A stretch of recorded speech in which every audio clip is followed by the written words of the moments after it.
Welcome to everybody watching online. This is draw 12 of the Crestwood Platinum Anniversary Showdown at the Crestwood Curling Center in Edmonton, Alberta.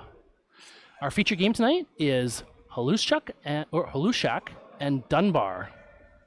Dunbar throwing blue and Hlushak throwing red. My name is Curtis, and I'm joined here with Steven. Yes, nice to meet you. Nice to meet you. Yeah, thank you for having me today. Yeah, this should be an intriguing matchup we have here. Both teams with 2-1 records coming in to draw 12, as we mentioned. So yeah, looks like already we're going to be starting nice and aggressive here with center guard here by Team Dunbar, and looks like Team Hlushak wanting to come around. So starting pretty aggressive, which I like right off the bat.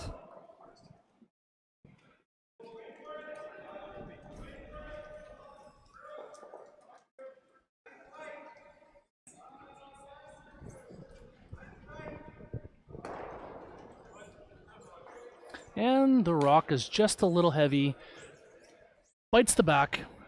And Dunbar wants to go top 8. Lead John Ritchie, throwing his second rock of this end.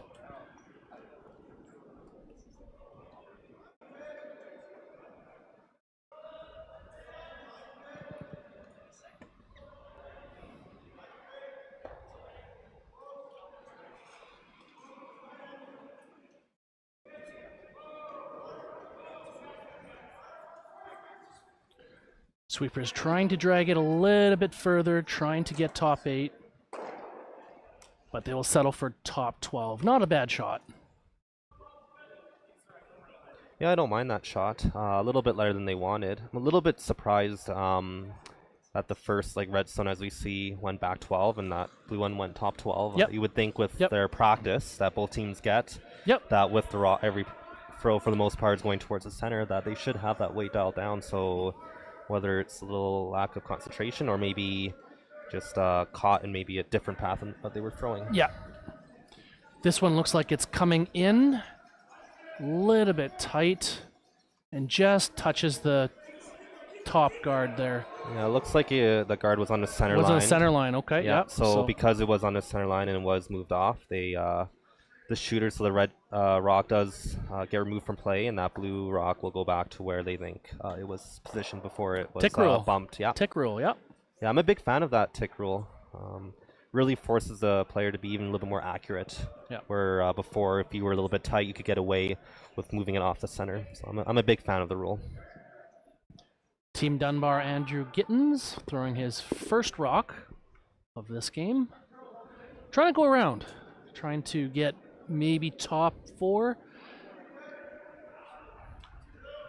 Line up all the blue rocks.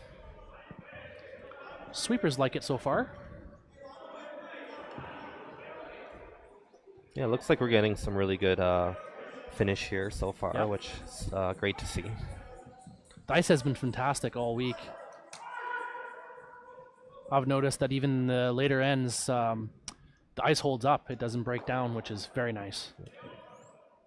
And a nice shot to the back 4, all hidden. Ideally, they would have maybe wanted a little bit shorter. Probably top button. But a good shot nonetheless, fully buried. Which forces Hlushak to peel. Yeah, this is second stone thrower Varric Depker from Team Hlushak, and their lead thrower was Parker Harris. Runs it straight back and splits them both. It looks like it's still Team Dunbar who is sitting 2 right now.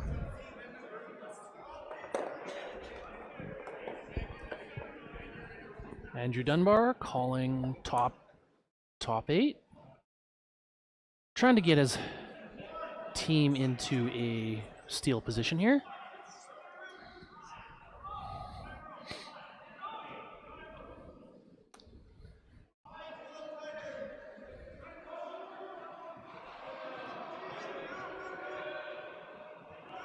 Second stone. There's a bit to move here. Yeah, it looks like we've been having some late finish though, so I wouldn't be surprised if this gets over the center. Yeah, look at that just go at the end there. Once again, right at the top 12. Pretty good where it ended up. Looks like it just buried behind that red guard there, so no easy double opportunity right now on those two blues as we see in the line there. It looks like they are going to try the double.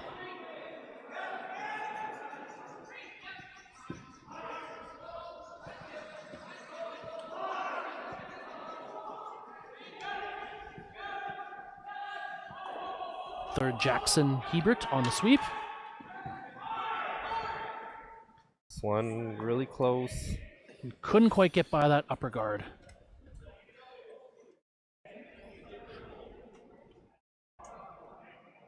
Ends up moving it toward for a corner, which could be useful later for Team Hlushak if they so choose to use it.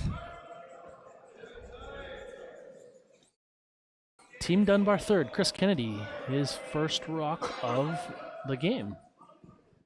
Are they throwing a guard here? I think that was the call. Yeah, I think that was the call.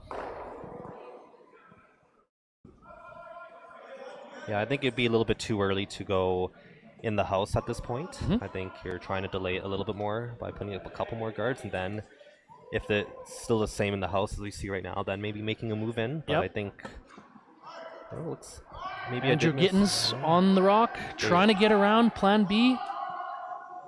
Right down to the button. Maybe that was the call. I didn't see myself, but it's made absolutely wonderful perfect. Shot. Yeah, really good shot there. Team Dunbar sitting 4. Only problem I had with maybe going in on that one is, Team Hlushak is going to be hitting here, and so could see some action here in the house. This is Jackson Hebert with the throw.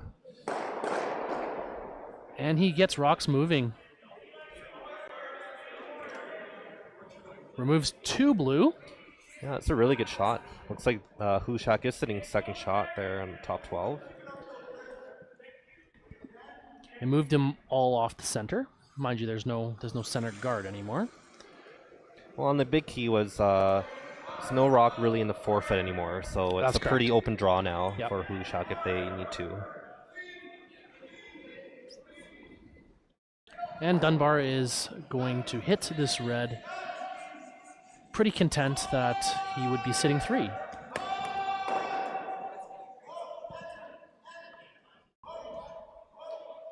So it looks like it's over curling here. Avoids the jam. A good plan B call there, because it looked like he was going to be jamming on that back edge of the 4 bluestone there. So good plan B call there, and now it looks like they're sitting 3 here without the hammer in the first.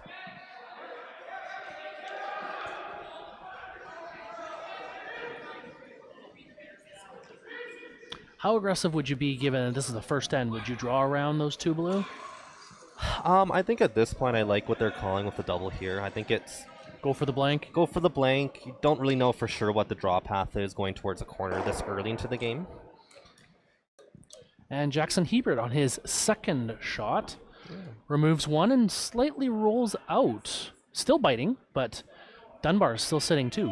Yeah, it looked like he was a little bit tight out of delivery, so never got out to the broom there. Never gave that rock a chance.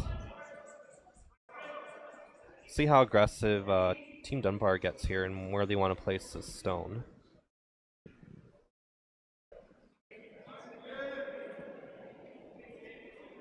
Where would you be placing this rock if you were Team Dunbar here?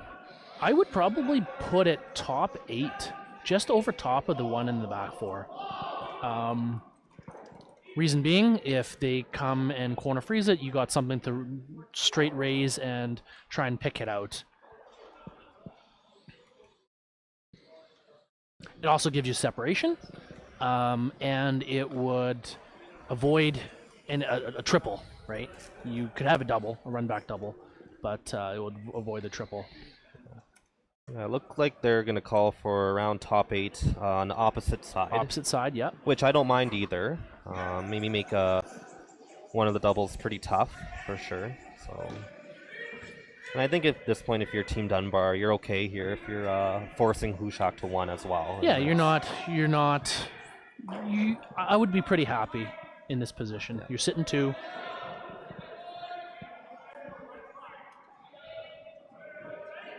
Sweepers are off the rock. This one could be a little bit heavy.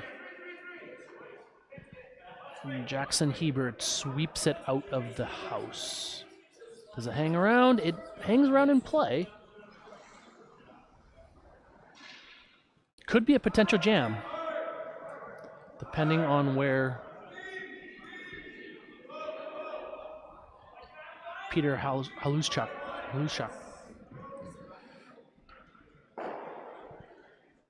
Yeah, I guess in that situation, I guess being a little bit heavier is okay, because if you were a guard there, then you probably would have seen Hlushak come around that guard and really force Dunbar's hand and make him choose on a shot whether to steal or to force. So being deep there isn't bad. It doesn't look like there's an easy double here for Hlushak anyways. So I don't think it's the worst outcome here for them.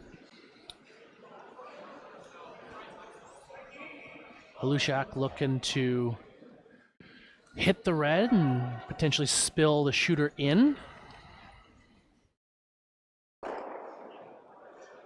Splitting the house.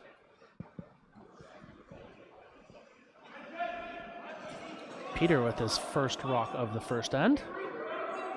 Yeah, this team recently competed in the under-18 provincials, where they end up defending their title. So they'll be going to Saskatoon, I believe, or Saskatchewan, at the Nutana Curling Club for the under-18 championships, which is pretty exciting for them, I'm sure.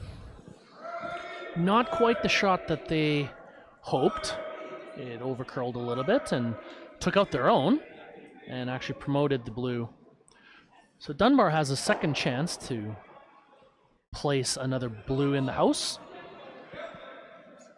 Yeah, forcing a draw in the last rock. Yeah, absolutely. I'd be tempted to go with what you called on their shot and sort of go in front, guarding that blue stone there, as we see. Maybe just off center line a little bit. Sitting like full 8 foot's really good. Because if you hit it, might not be shot stone after if you don't make the double. Right, and the key is that blue on the outside there. If you go towards on top, there's always going to be a double. You're never going to avoid not having a double. Yeah. But then if your shooter rolls out, you have that steal point on the side there, which is important.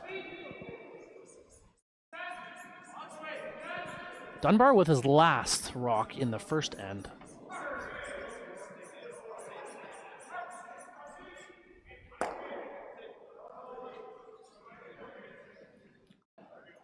Sweepers like the rock.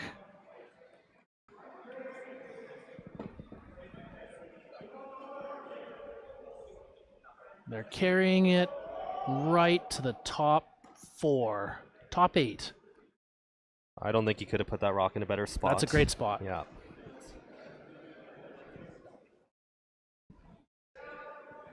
Hlushak has a run back double. Maybe noses it. He can take one. But he needs to stick around, otherwise he will give up a steal. Yeah, and this shot comes down to preference, I'm sure. You would see some skips here probably play the draw, as you only need to bite a piece of the 4. But Hlushak looks like right now is more comfortable with the hit.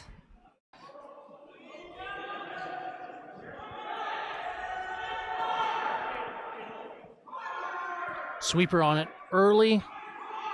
Trying to hold the line. Overcurls a little bit and only peels out 1. So a steal of 2 for Andrew Dunbar in the first end. Let's take a look at that shot again. Sweeper's trying to hold the line and just catches about half a rock, maybe a quarter. Yeah, looked like he never got out to the broom. It was just tight right out of hand. Yeah. So you can only do so much there if you're Sweepers there, and they only got rid of the 1. So like you said, steal of 2 here for Team Dunbar. 2-0 Dunbar after one.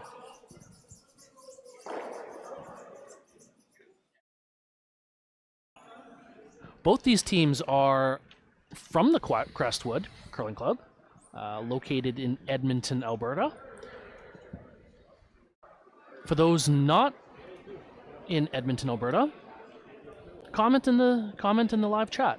Tell us where you're from. Tell us where you're watching from. And if you're watching upstairs in the lounge, come say hi.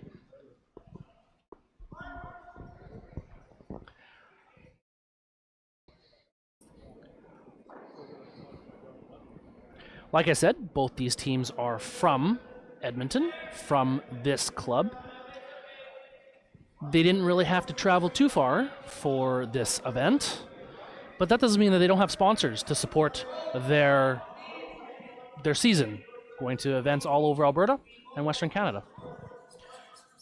Team Dunbar is sponsored by Gator Construction, Everlast Plumbing and Heating, Ritchie Farms, Kathleen Dunbar Photography, Stefcon's Construction, Get Social Yeg, sorry, Sherwood Dodge, Hardline, Dynasty Curling Apparel, Crestwood Curling Club, and looks like Righand Distillery. Which is very good distillery, by the way.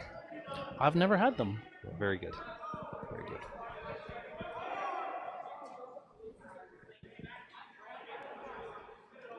Dunbar with the center guard. And I can't tell if that one's on the center line. It's pretty close. It doesn't appear that it is biting.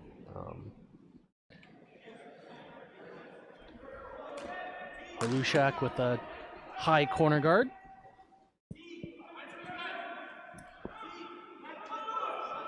John Ritchie's second shot of this end, trying to go around.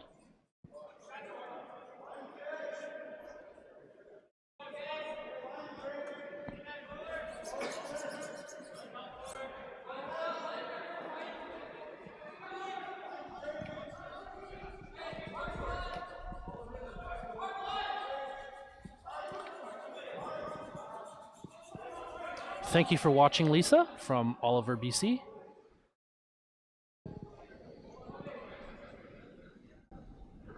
And John Ritchie with a great draw, fully buried. Yeah, it's a really good shot early here in the second end.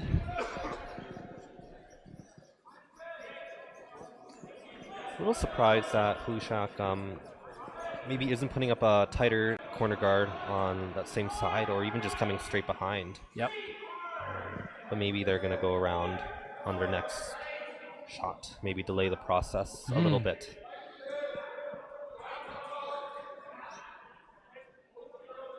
I think that shot was supposed to be a corner freeze on the one top 8. I think you're right. Couple feet short.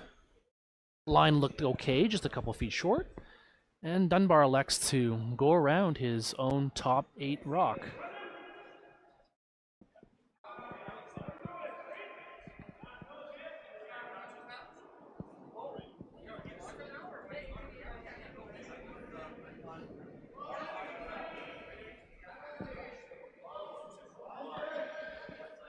Andrew Gittins here.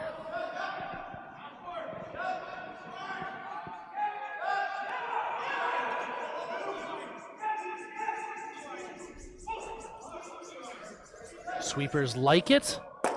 Just babying it right to the button. Right to the back 4, but fully buried. I think that's the most important thing there. Yeah, that's pretty good. There is an opportunity for Hlushak if they want to follow them down, but it looks like they're going to try to open this up a little bit. Maybe create better angles for themselves right now. Yep.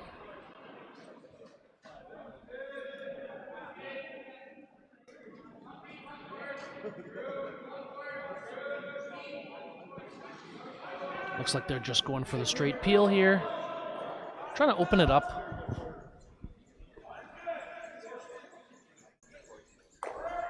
And peels off the top.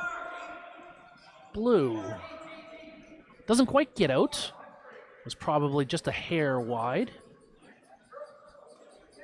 but moves it out of the way.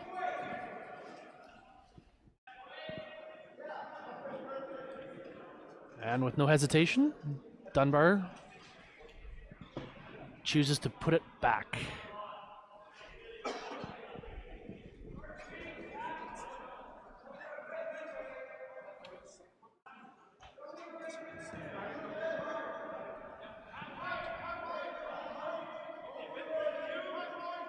Andrew Gitten's second shot of this end. He joined the team recently, halfway through the season, to go through playdowns. And great center guard. A little high, but covers the raise nonetheless.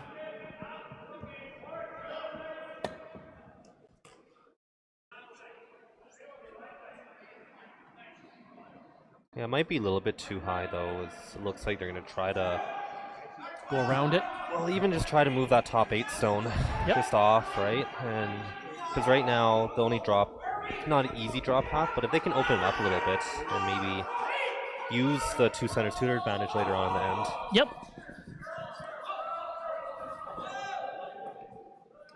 Parker Harris trying to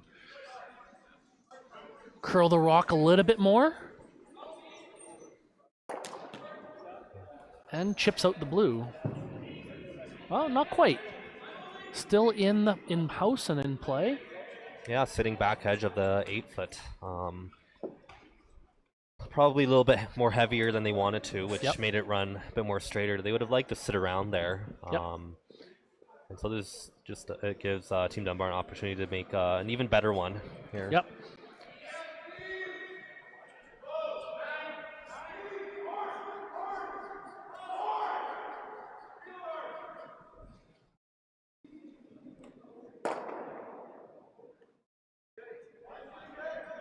Chris Kennedy on his first.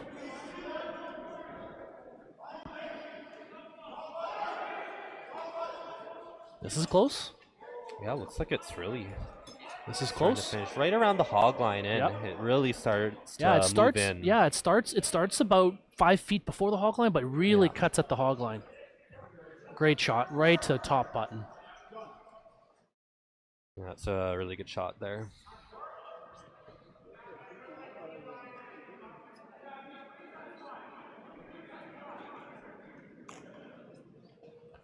Dunbar sitting 3. In pretty good shape, I would say. Yeah, it looks like they're sitting pretty good right now. Jackson Hebert trying to freeze one right on top.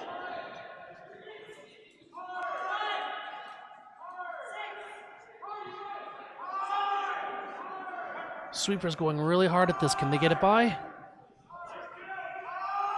And they just feather the top red guard. Yeah, it looked like Wade was pretty spot on there. Yep.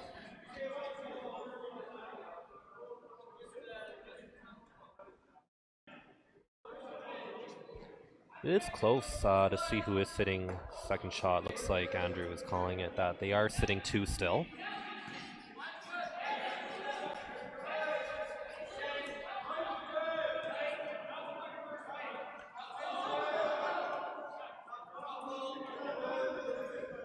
If he does play that hit and flop over, that blue rock in the top button is going to be very difficult to remove. Yeah, absolutely. Yeah. Yeah, I like this shot too because it takes away what Team Hlushak would have as well from trying to roll into the button area. So I think if Dunbar can take this away and make a good shot on their own, it's 2 for 1. Yes. Idea. Good point. Dunbar really liking this shot.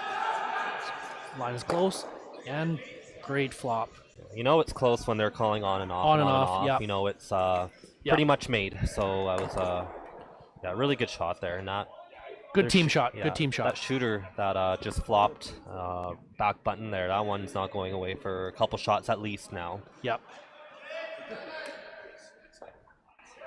Jackson Hebert coming down to take a look. It's always important to come down and take a look and visualize your next shot. Yeah, absolutely. Like I know for myself, right? If not sure what the angles look like, right? It's always good to come down, take a look, take your time, right? Mhm. Not in a huge rush.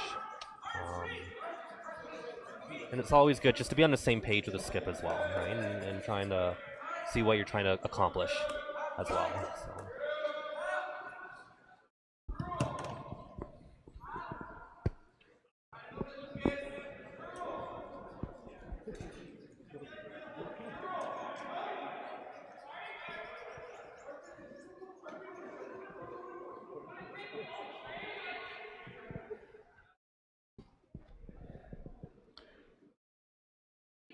Jackson Hebert trying to put one right in the top house here. Yeah, I'm thinking if they can tap that top blue one, top button a little bit back, and maybe expose the pinhole for later on, for their shooter most likely. At this point, it's very unlikely they're going to get rid of all the blues, so this is a great call. Great shot. Sitting third shot. Yeah, that's really good though. It's, still has room to be promoted, so. Yeah, and it's above the tee line, which is good. Now, like you see those blue stones, right? They're all pretty much back tee right now. Right, So it creates backing for Team Hlushak here.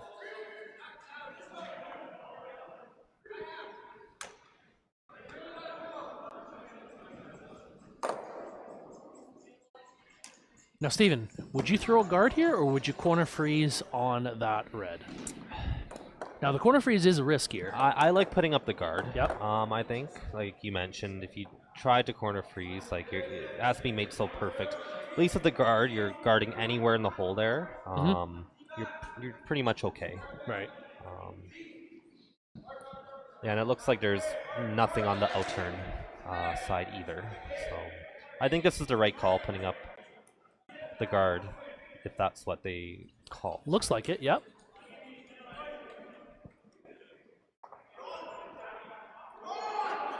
John Ritchie trying to finish the curl here, get maybe a bump off, and the little bump kind of helps them out a little bit. Yeah, looks like really finished hard again, but they Kenny made a good call there to sweep it to chap off the guard and roll over to cover the hit on the red. So good call there.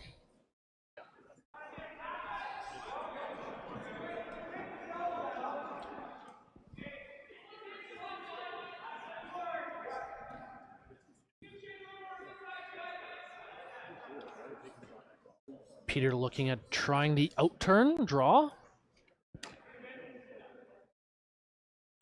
Difficult draw, given that there haven't been too many draws down that path. But he's going to try it on his first.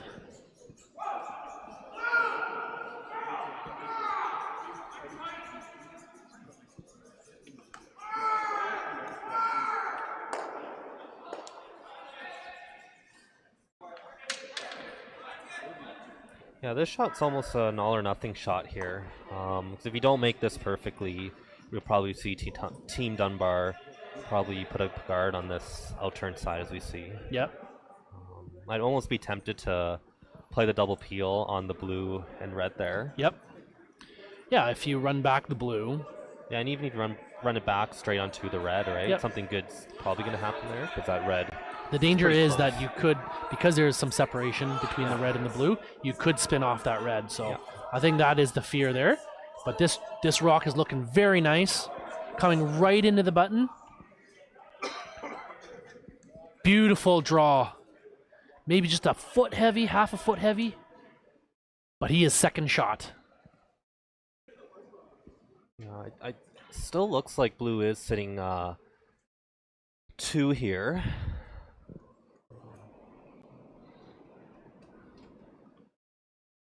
What do you think? Hard to tell. Hard to tell. Yeah, I think regardless, though, you're going to be playing to probably either block that same draw, or even if you can come in yourself. The more I look at it, the more I believe it is blue that is sitting second shot there as well. Now, if you are blue, would you try and sink another one in the crotch there? Just tap that blue or that red one back just a foot. If you're looking to be really aggressive, I think that's the shot. But given this is the second end, you're already up to. Already up 2. I think if the guard's good. I think if you do run a little bit heavy, I think the whole team knows that there's always that option. Right. To be able to sink one in. Right.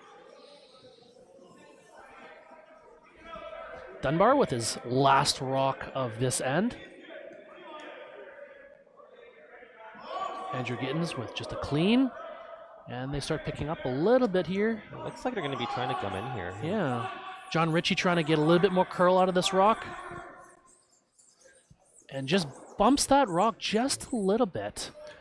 Now there's no doubt that they're sitting 2, 3. Yeah, it does look like they're sitting 3 now. And it doesn't look like there's an easy way for Team Hlushak to get in.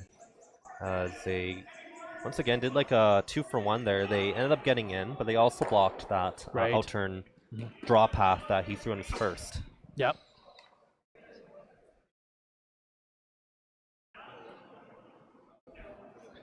Yeah, I saw the motion to play that long corner guard run, which isn't very easy. And you know what's funny if they end up playing that one is that was the first rock of the end thrown from Team Hlushak, but they haven't used that corner guard at all, which is a little bit surprising given that they did throw up that corner guard and they might be using that rock to... It is a high corner guard, so... It looks like Peter Hlushak is choosing a run back? Yeah, I think he called the blue.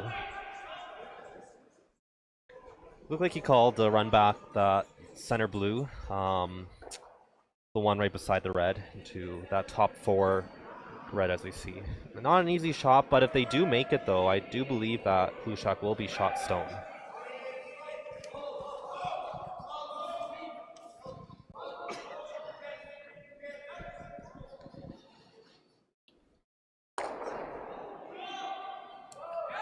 Final rock of the second end. Parker Harris on this sweep. Called off. On off again. Gets the raise. And he spills the red outwards a little bit. Look like it's going to be another steal of 2 here for Team Dunbar. 4-2 Dunbar. No, sorry, 4-0 Dunbar. Draw 12 at the Crestwood Platinum Anniversary Showdown. Steven, other than the Edmonton Oilers, what's the first thing you think about when you think of Edmonton?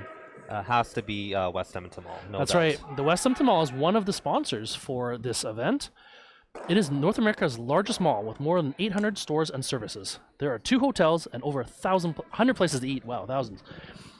It is family-oriented destination, not just shopping. Lots of places for entertainment and home to the world's largest indoor amusement park, Galaxyland, and an indoor water park that is over 5 acres in size. There's movie theaters with 13 movies showing at all times. Yeah, I love West Edmonton Mall. I love going to Galaxyland. It's always a highlight for me.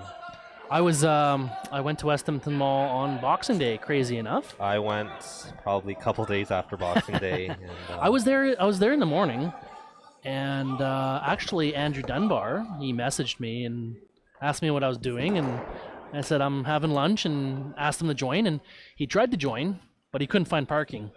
So we just went somewhere else. That's fair. Yeah. Lots of good deals though, of course, for Boxing Day week. I went to the Lego store, and Lego never goes on sale, but you can't not go to the Lego store when you're in West Edmonton Mall. Went to Lululemon. That was my go-to.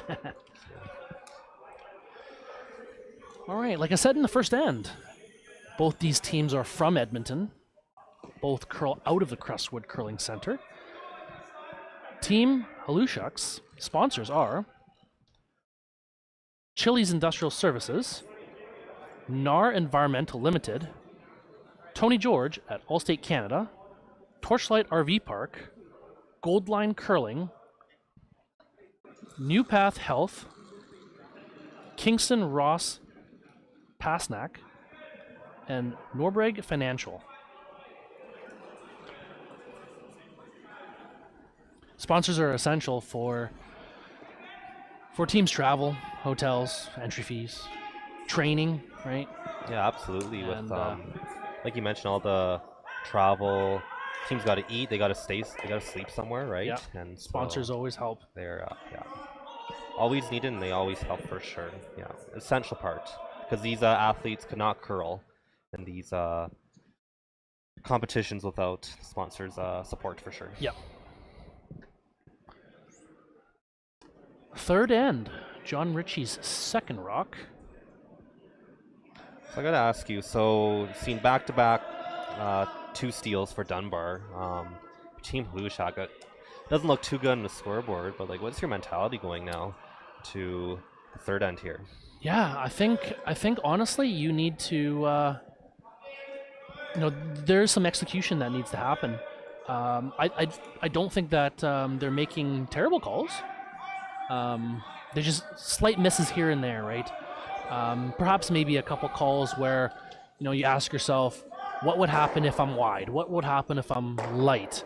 And maybe change the call according to what's the worst that could happen, right? And I also think just knowing knowing how to miss the right way, knowing whether how to that's miss the right way. Maybe being tight a little bit better, or maybe being a little bit lighter on a certain shot, right? Just knowing how to miss in certain situations. Yep. And I think we saw last time, especially for Hlushak, I think they quote unquote missed the wrong way. Yes, right. Correct. I agree.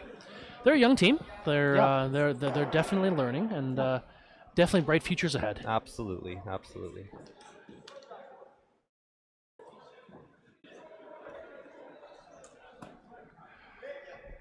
Yeah, and if you're Team Dunbar here, you're up 4-0. If I were them, I keep pedal on the foot, right? Just going straight to the middle. Yeah. Honestly, absolutely. that's what they did in the first 2 ends. That's what's and working right now. it's been working. Yeah. Yeah. Go straight to the middle. Playing almost like that Skins game, right? Just going straight to the middle and attacking the center. And for the most part, Team Dunbar has controlled the center of the house.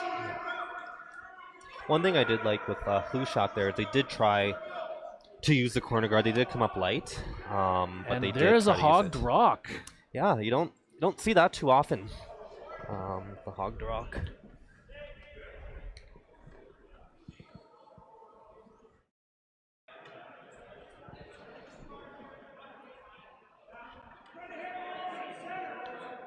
Simon, yes, the Lego store is hype.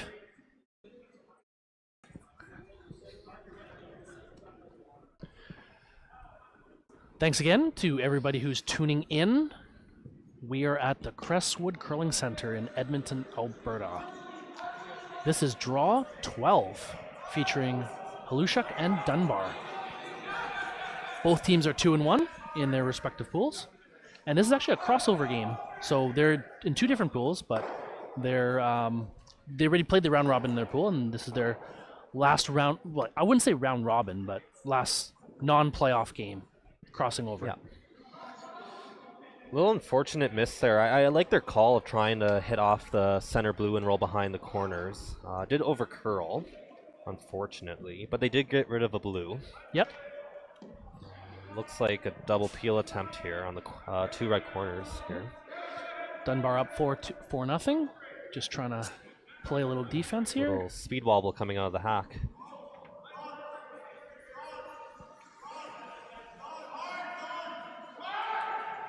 John Ritchie on the sweep and peels the top one and the center. The center guard. So not bad. Ends up working out really well. Ends up guarding their top 8 stone in the process there. Yes, yeah. Does leave a corner though for Team Hlushak though. And that's again missing the right way. Yeah.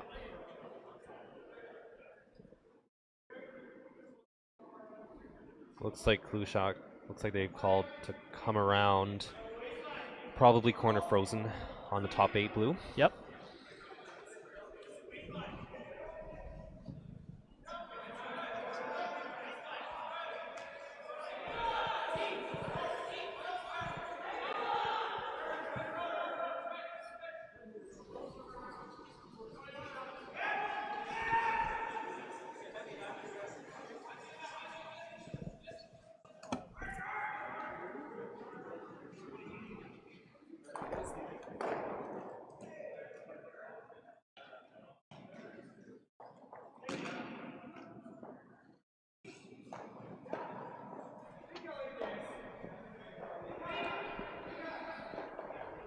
Not a bad shot there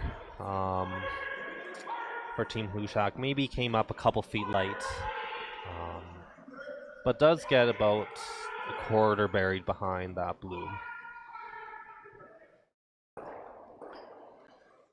Chris Kennedy was his first shot of this end. Looks like they're just going to run it back and just pick that red out.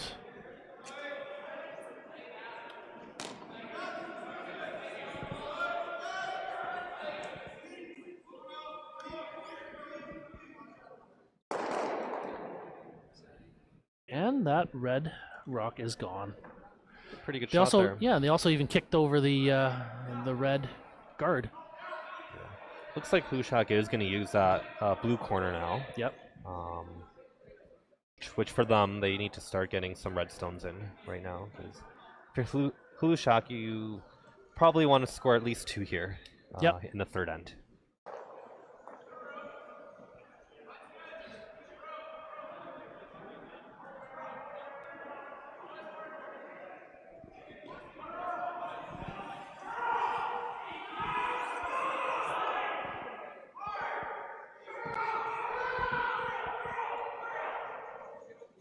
It looks like that just chapped off that top 12 stone. Not a bad result. It is in the open. It is in the open, but that corner guard is still there. So even if Dunbar does nose, I think you would probably see Hlushak opt for another out-turn draw behind that corner guard. Kennedy trying to take out that red rock that was just thrown. John Ritchie on the sweep. Just nicks that guard. So fortunate for Team Hlushak here. Yeah, that's probably the first miss we've really seen from Team Dunbar up to this point in the game. Yep.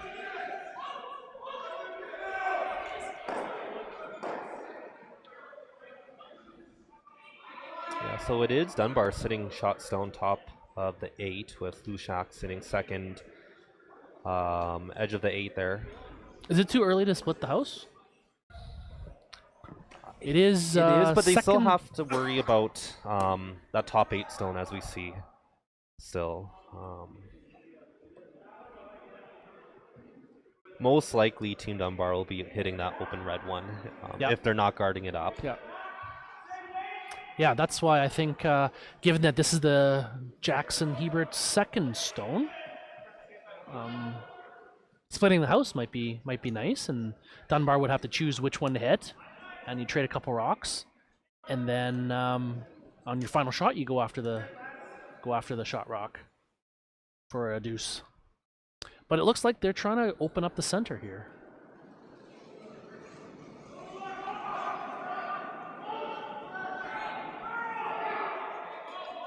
Throws like a control weight.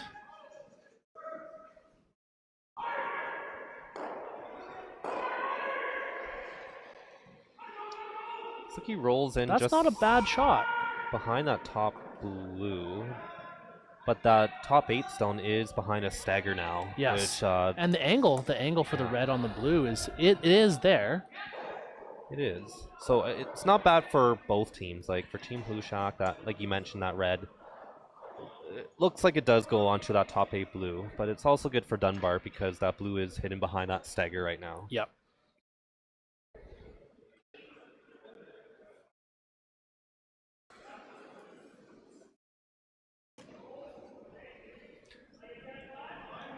like they're calling for the hit and flop towards the center. Mm-hmm. Which I like here. I think if you can roll right behind, there is no easy double opportunity for Hlushak off that red into the blue like we saw. Mm-hmm.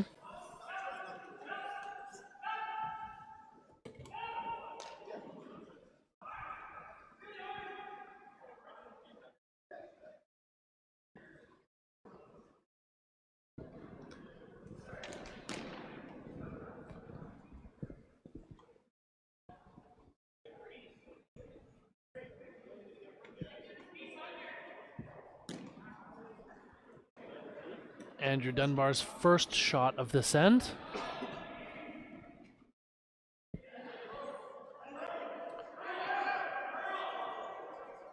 It's like they're sweeping this to curl here. Looks like they'll just get nose.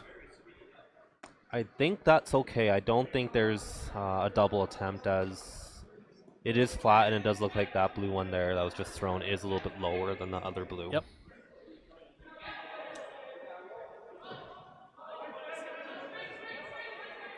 You could skinny that half a rock, that top red, and get the double.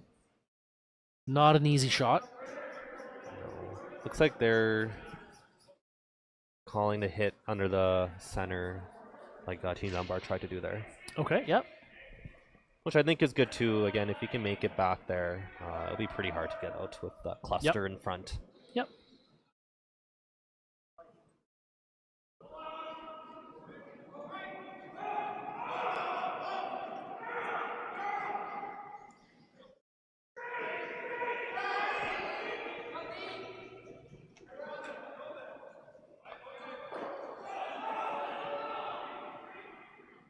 Hlushak with his first of the third end.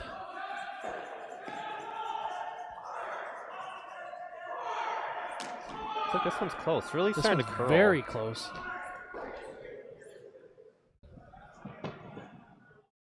Just hit it a little thin.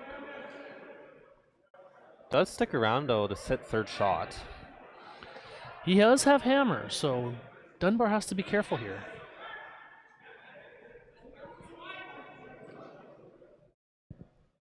I think if you nose, you're not giving up any more than one here. Because with that red, that top 12 red going onto the blue, I think you're getting a max of one. So I think your shooter probably rolls out, yep. Rolls out or rolls not enough to sit second. Yep.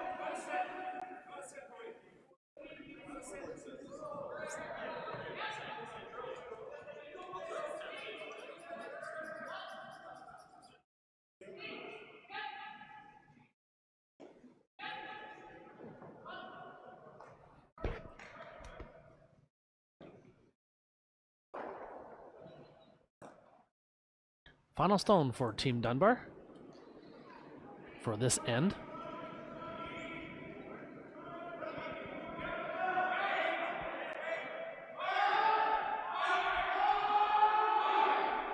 Andrew Gittins on the sweep. They get the hit and roll out of play.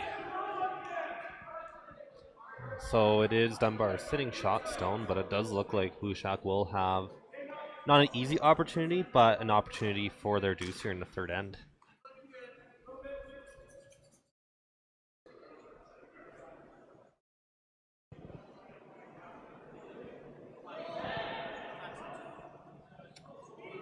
Doesn't look like they're throwing too much weight, probably nothing more than a control weight, so probably like a 10 or a 10-5, right?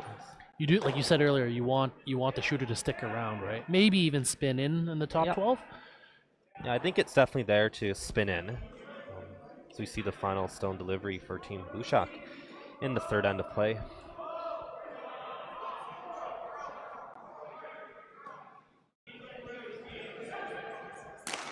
Parker Harris trying to get a little bit more curl, but catches the top red too thin.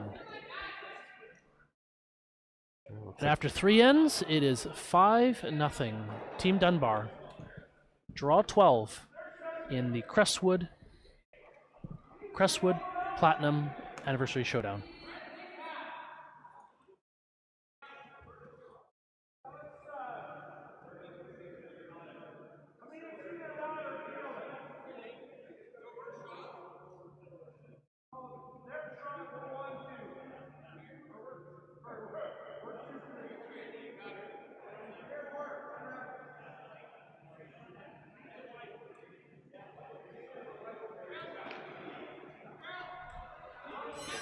So welcome back.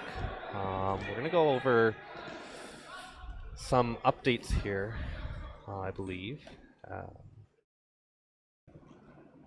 So we'll start in sheet 2. It is Team Van Amsterdam. Up 2-0 over Team Runtsman. Looks like they're in the third end of play. And then on sheet 3, we have Team Davies throwing the Redstones, and they're down 1 over Team Ginter. That game is also in the third end of play. And then on sheet 5, we have Team Tim throwing the Redstones. They're up 4-1 over Team Jamie Cooey. That game is in the fourth end of play. And as we come back to our sheet, it is Team Dunbar with a 5-0 lead over Team Hlushak in the fourth end of play.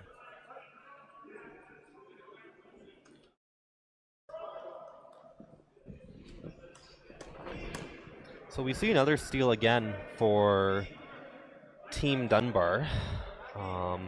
Didn't look like Hlushak played bad end really. Is maybe just one maybe missed shot that really and Team Dunbar capitalized on it and really put on the pressure for most of the end, it seemed. Yeah, like anytime you your opponent, even if it's a half shot and you take advantage of it, it can change the end quite a bit. And this looks like a hog rock.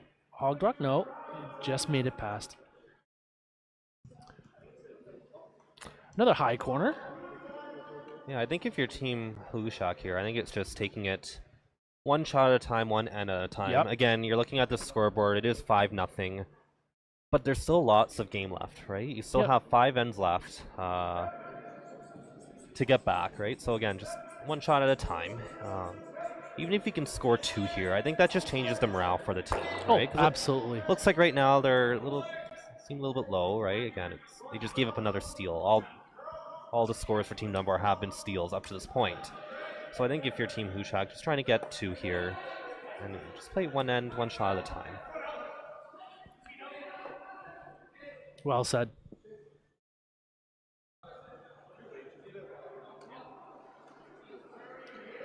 It looks like Jackson Hebert is making some of the calls right now. Perhaps Peter went to the washroom, just stepping away from the game for a moment.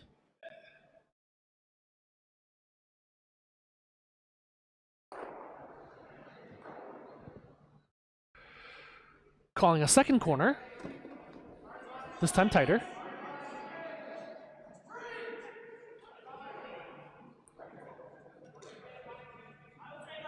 Rock starting to move.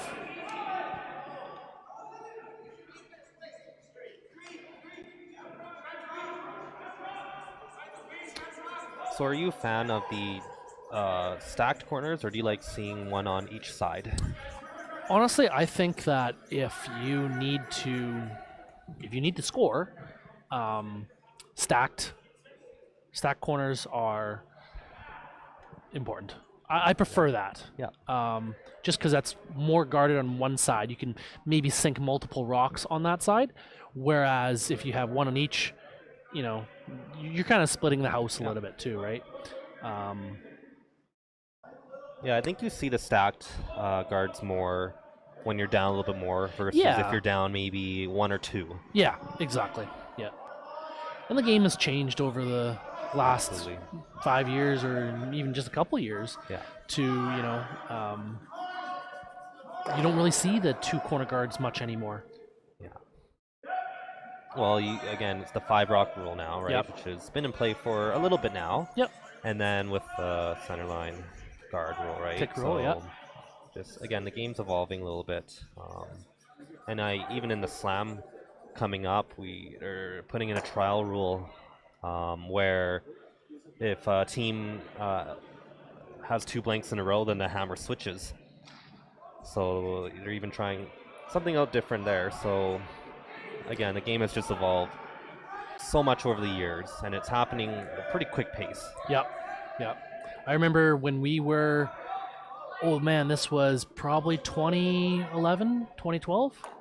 My team was playing Laycock in Wainwright, and we blanked basically the whole game and took 1 in the 8th end or something like that to, Yeah. to win. And yeah, so that's what they're trying to avoid for sure. Absolutely. Yeah. Trying to create more offense, Yeah. I think. Yeah. So you see that rock come in. Looks like they chopped off the top blue stone and rolled under the stagger or the stacked corner. So really good shot there for Team Hlushak. It is still Team Dunbar sitting 3, but Hlushak does have redstone lost right now. So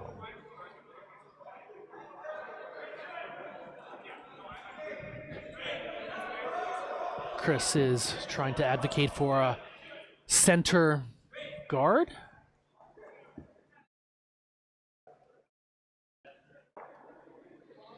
You'll notice that Team Dunbar is also sponsored by Gator Construction, which is also a event sponsor. Gator Construction Group is thrilled to be part of this event and offers design-build construction services.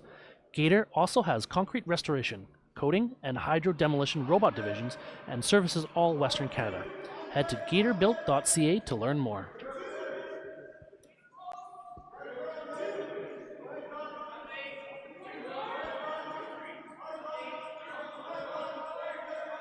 it looks like they're opting just for the center guard here. Looks like John is trying to knife this one over, and he does successfully just by in the center line. Probably would have liked that if your Team Dunbar to be a little bit more over. Yep. And because it looks like right now Team Hlushak can hit and roll behind that corner off the blues in the house and sort of do 2 for 1, right? You want to, if your Team Hlushak, create some backing, create some junk in the house, and which would be preferably behind the T line. Yep. But then also you want to be able to use your corner guards. You put up 2 corner guards for a reason, so you don't want to let that go to waste, right? Right. Yep. They do have 1 rock behind both corners. Very buried. At what point, if you're Team Dunbar, do you start peeling those guards? You know, they're sitting 3 right now in the house, and they're pretty good angles right now for them. So I know you're up 5-0, but what's been working for Dunbar has Going been to the staying middle. on the offense, everything towards the center, right? Yep. Looks like they'll just wreck on that center line guard.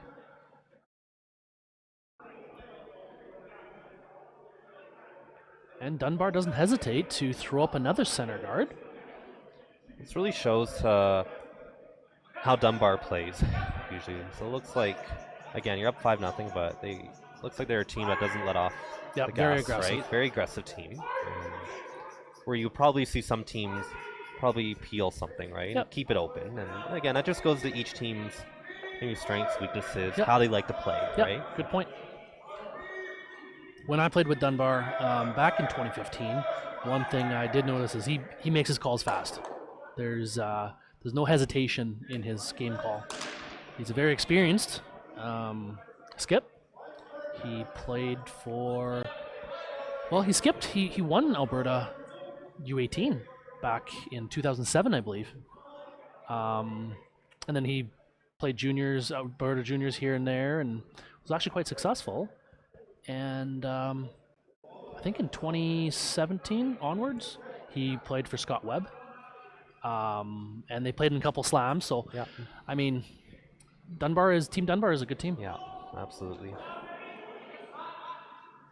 And they didn't make provincials this year, but they played men's provincials the last couple years. So, Yeah, very experienced team. very and experienced team. You can just tell with how they are on the ice, right? Like seems like they know pretty much every situation, right? Yeah, know they've what seen to it do. before. Seen it right? before, yeah.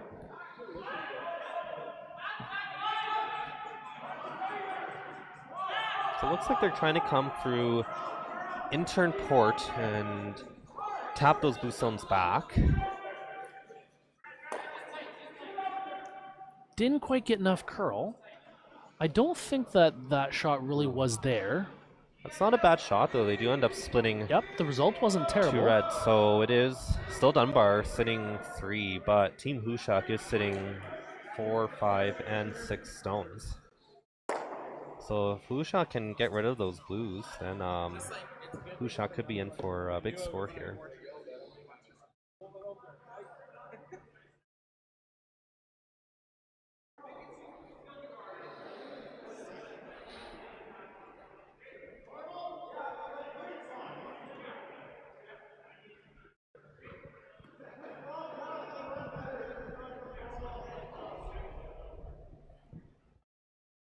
Am I?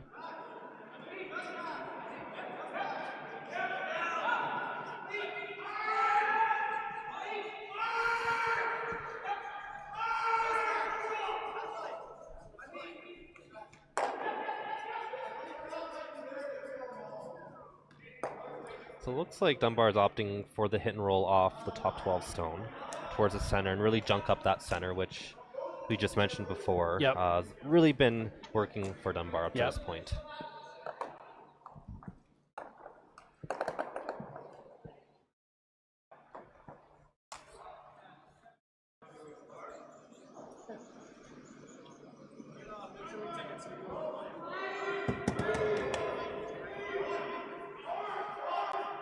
John Ritchie on the sweep.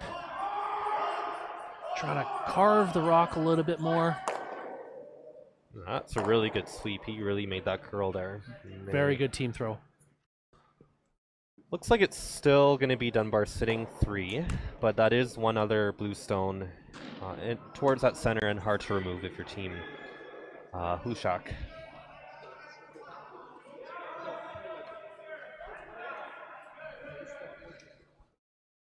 At this point, it's definitely too late to peel those 2 center guards.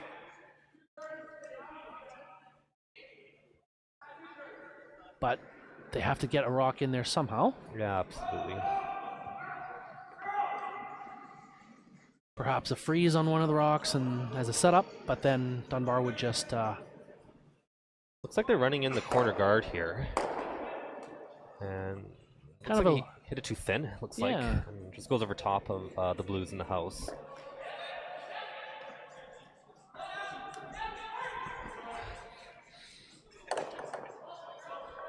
So let's bring you some quick updates here. Over on sheet 2, looks like Team Van Amsterdam, the steal in the third end. So they're up 3-0 over Team Runtsman. Team Runtsman has the hammer in the fourth end. On sheet 3, steal a 2 for Team Ginter as they lead 3-0 over Team Davies. And Team Davies will have hammer in the fourth end.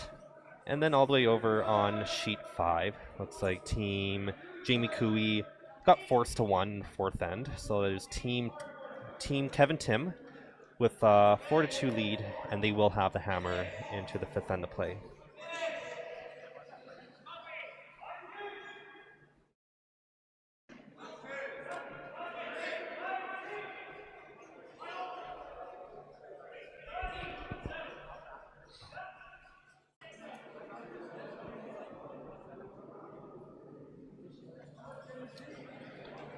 Andrew Dunbar with his first.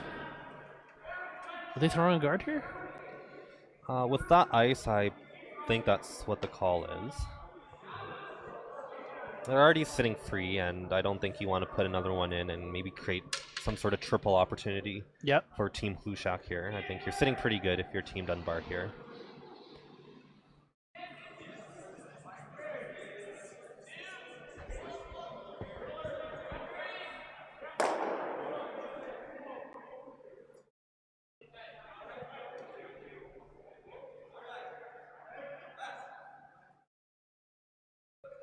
Looks like this one is coming in a little bit deep.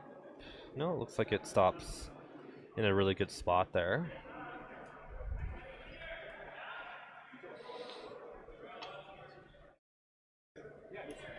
So still appears that Dunbar is sitting 3 here without the hammer. And it looks like Peter Hlushak here just trying to make some noise in the house and maybe give them... Trying to just move some stuff around. Because right now it doesn't look like there's any sort of opportunity to get draw right now or even get your shooter in for a piece of the button, which is what they need right now.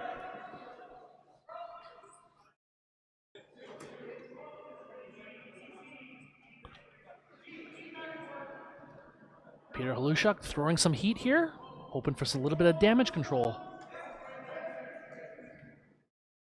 Raises the rock, but misses the blue pile. This looked like at the end he just shoved in, almost shoved it a little bit wide. Yep. Well, you had a really nice slide there, it looked like. Very looked powerful. Like very powerful, strike, yeah.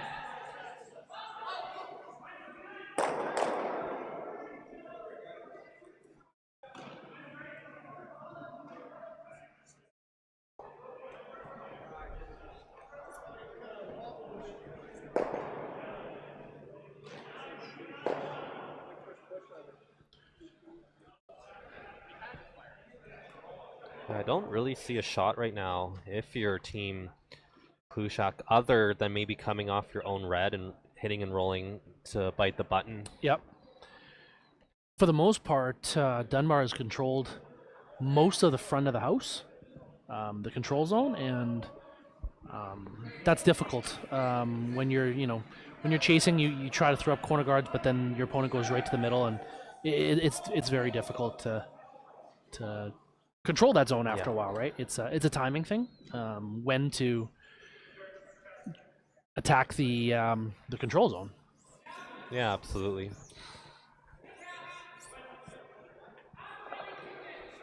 It appears they might actually be blocking that in-turn side there and sort of block off that hit and roll like I just mentioned. Yep. Because again, it doesn't look like there's an out-turn draw for anything here, so...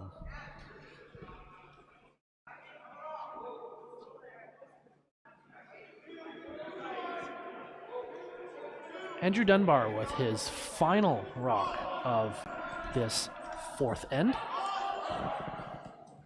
It's like John Ritchie and Andrew Gittins on the sweep, trying to carve the rock over. looks like they do successfully. And they do guard that red stone and guard that hit and roll off. There's a double hit and roll over that looks like they're going to attempt. Yeah, it looks like they're playing the hit off the red into the red in. Yes.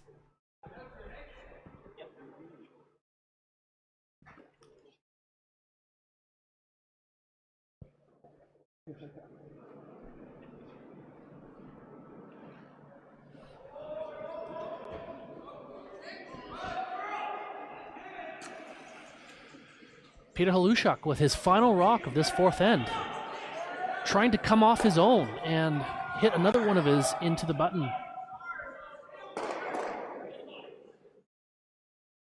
And he misses on the in-off, and handshakes come out. Looked like a steal of 3, I believe. So Dunbar beats Hlushak 8-0 in draw 12 of the Crestwood Platinum Anniversary Showdown.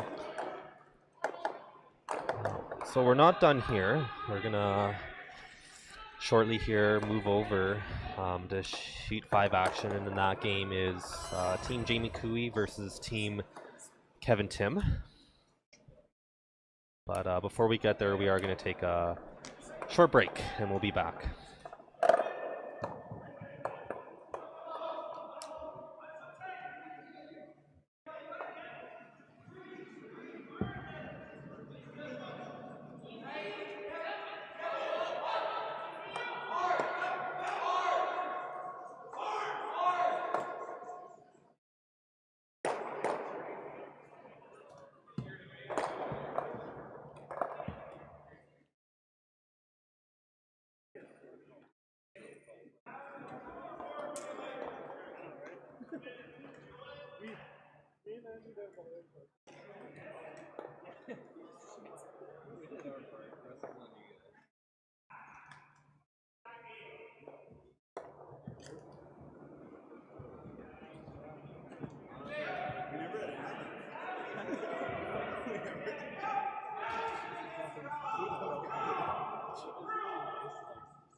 That's their send-off.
Welcome back, everybody. We are going to be changing games here shortly.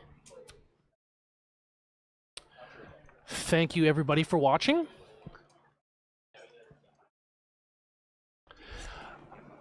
Again, if you're watching anywhere, just put in the comments where you're watching from, and we can give you a little shout out here.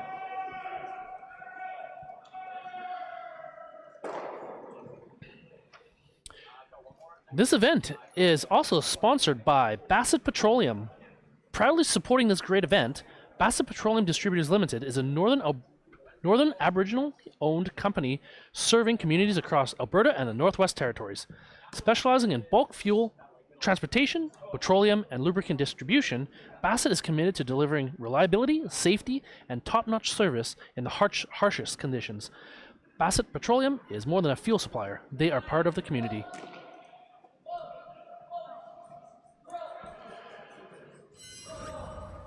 So as we said earlier, we're going to be eventually switching the cameras over to Kevin Tim and Jamie Cooey.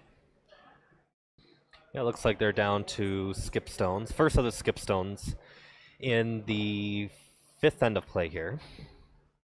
And it is Team Tim that does have the hammer up to. Unfortunately, we don't have an overview camera for this sheet, but we do have both ends.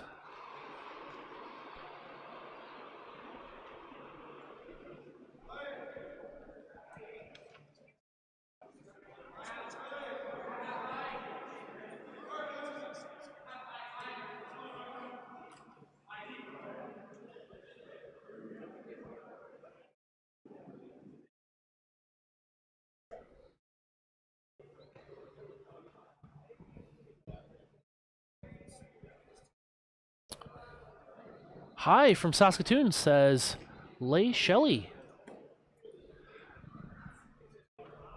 Papa Fred Cooey is watching. Hello, everyone. Hi, Fred. Thank you to everyone joining in. Like I said, this is draw number 12 at the Crestwood Curling Center.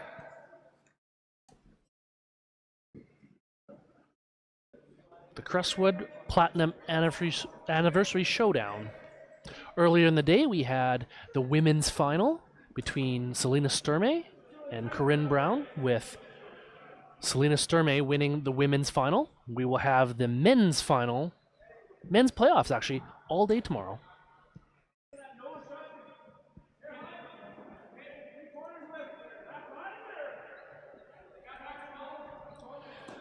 With that win, Team Dunbar actually qualifies for the playoffs.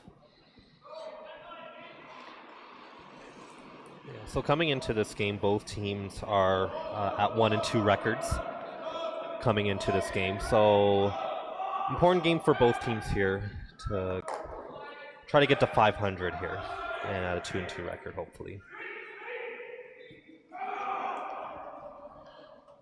Jamie Cooey throwing his first rock of this end.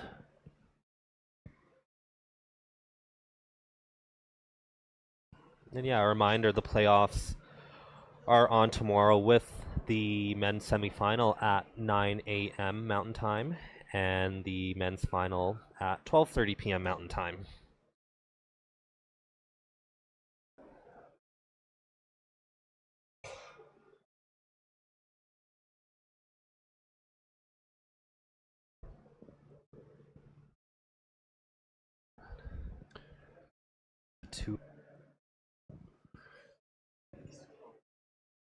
We can't quite tell how many red is sitting. It looks like they're sitting 2.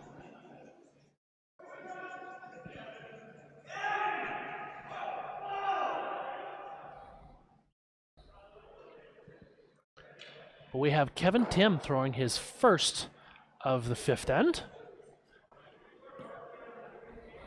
with lead Dean holding the broom.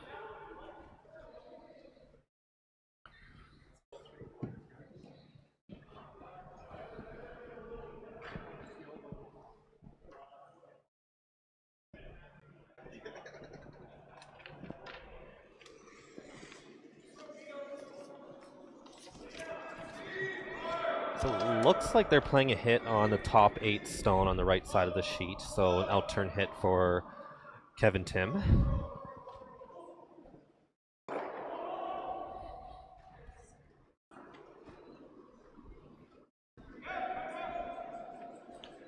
Kevin throwing some weight here. Kevin Hawkshaw on the sweep.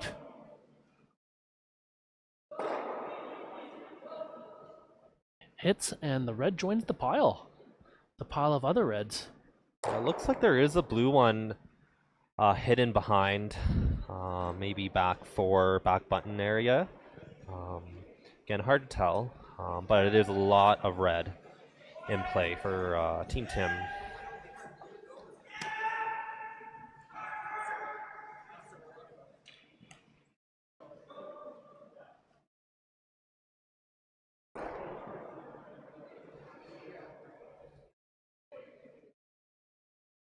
So it looks like a discussion here between Jamie Cooey and Glenn Kennedy, and Glenn Kennedy is brother of Mark Kennedy, who currently curls on Team Brad Jacobs.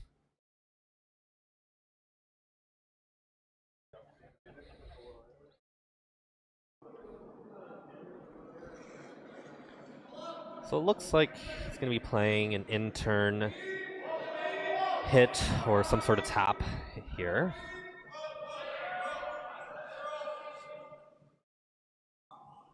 Does not look like an easy shot here. Probably the one looks like they're hitting the one on the T line, maybe behind the button. So looks like it's maybe half buried. So not easy to get to if you're Jamie Cooey.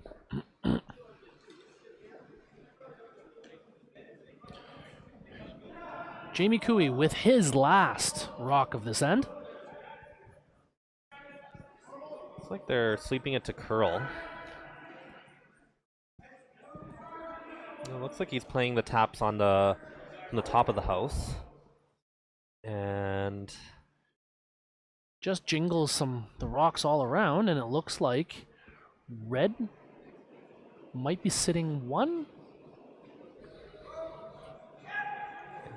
But in the process, though, that back 4 blue is exposed, and it looks like it would be a fairly open hit for maybe 3 or 4 here in the 5th end.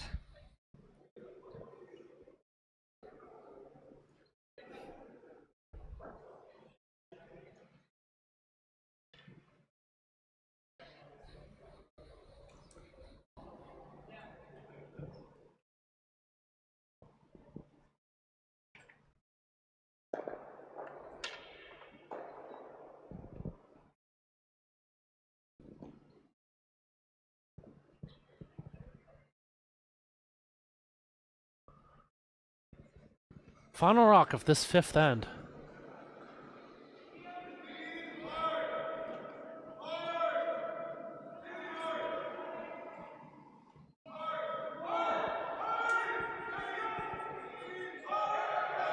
Kevin on the sweep there.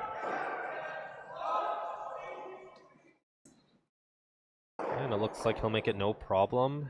For 4. Team Tim will score 4, and it is handshakes, as Team Kevin Tim will score with a final score of 8, and Team Jamie Cooey with a final score of 2.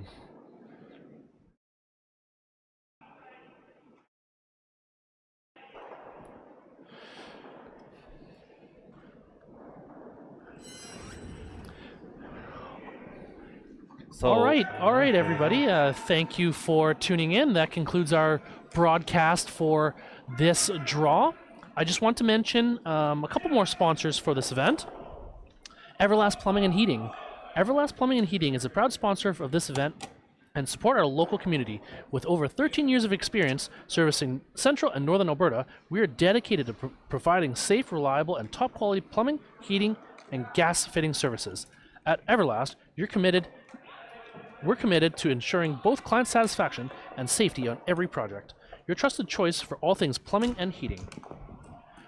RMC Group of Companies. The RMC Group is locally owned and operated, proudly supporting the local community for over 30 years. The RMC Group prides itself in providing a portfolio of products and services to the construction industry. The heart of the group being ready mix concrete, supplying any concrete requirement you may have. RMC has grown over the years to offer products and services such as aggregates, precast items, residential flatwork and foundational packages, screw piles, fabricated brackets, construction materials, fiberglass rebar, and dry bulk transportation. The RMC Group is committed to the highest level of service, quality, and safety within support of its local community. We are proud to sponsor this event as we continue to support local. Once again, on behalf of myself, Stephen, and the Crestwood Curling Club, thank you for tuning in to this draw, and we hope to see you again tomorrow. Yeah, and just one final reminder, Sheet 3, the game between Davies and Ginter, that game is being shown on the Crestwood Curling Center YouTube page, so feel free to go over to that game. That is static cameras, but it is live streamed, so feel free to head over to that game. Once again, thank you for joining us tonight, and have yourselves a great night.